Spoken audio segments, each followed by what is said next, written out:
Right now, Pittsburgh's best sports show is about to begin. Call us or tweet us. We got things to talk about on the Ireland Contracting Nightly Sports Call. Okay, thanks very much. Hello again, everyone. This is a Monday night edition of the Ireland Contracting Nightly Sports Call. Borders and Borders Hotline, Bob Pompeani, Gene Collier here tonight. It's 412-575-2600 at Gene Collier. And we have a lot to get into. Penguins called off practice today.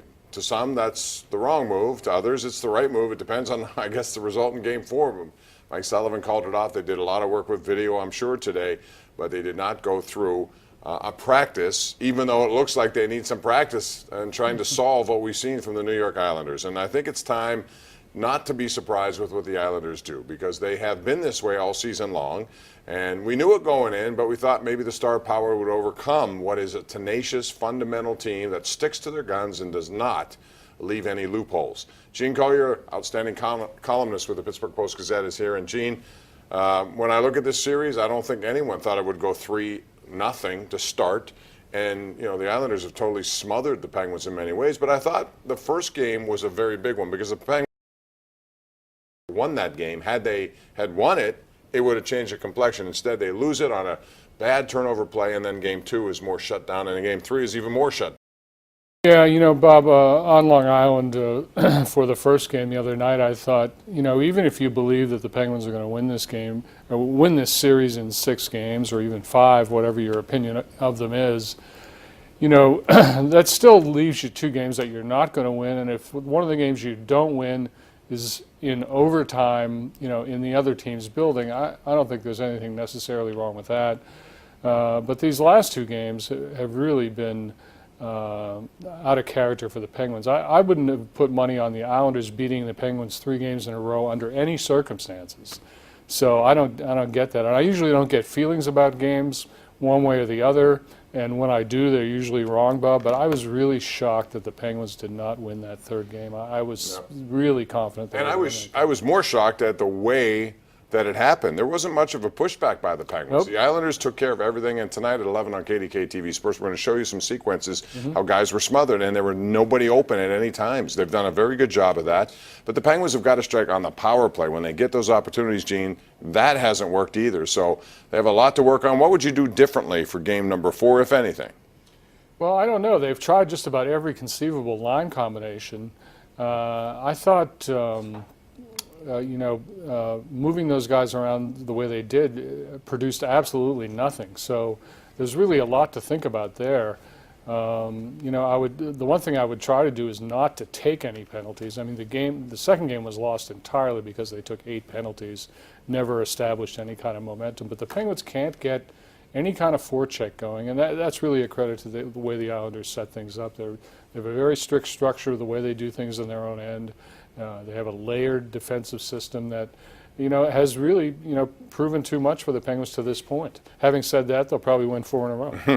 That would be interesting. Only 4 teams in the history of the league have done it. The Islanders have done it to them way back in 1975. I was in college. I remember I was 15 years old, and Eddie Westfall, game winner, 1-0 game 7. Anyway, the Carolina Hurricanes returned home. Similar situation to the Penguins, only they responded tonight. They outshot the Washington Capitals 45-14.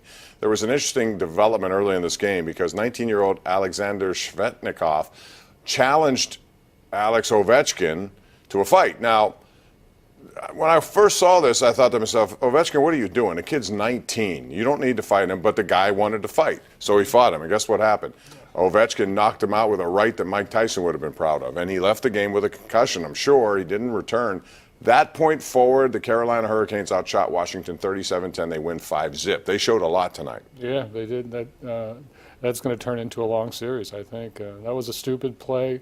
Going against Ovechkin like that, but should he have not done it? If you're Ovechkin, should you have said, you know what, hey, you're 19 years old, I've been around the league, I'm a physical player, do I need to fight you? Or do you just fight him? I don't know. I think, emotions took over on both ends of that one. Yeah, well, I think Svechnikov learned something right there, that don't pick on him or Tom Wilson, because you'll pay a heavy price on that one.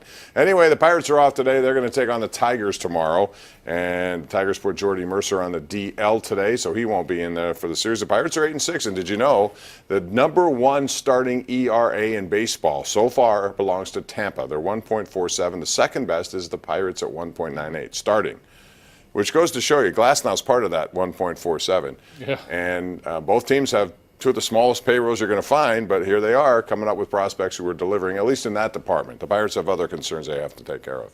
Well, sure, they have defensive concerns, bullpen concerns, but I mean, to be 8-6 right now with all the players you're missing, don't forget, no Polanco, no Dickerson, no backup catcher.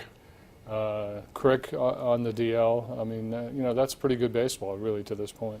All right, we're going to take a break, and when we come back, we're going to tell you about a special comedy show that Gene Collier will be part of coming up here in the next week and a half. All those details, plus we'll also talk about what's going on with some of the other stuff going on in Pittsburgh sports. So your opportunity to sound off is right now. The number, of course, as usual, is 412-575-2600. Call us or your opinions right here on the Ireland Contracting Nightly Sports Call, Pittsburgh CW. The Ireland Contracting Nightly Sports Call is brought to you by Ireland Contracting, celebrating 25 years as Pittsburgh's #1 home exterior expert in roofing, siding, windows, and gutters, where honesty and integrity still matter.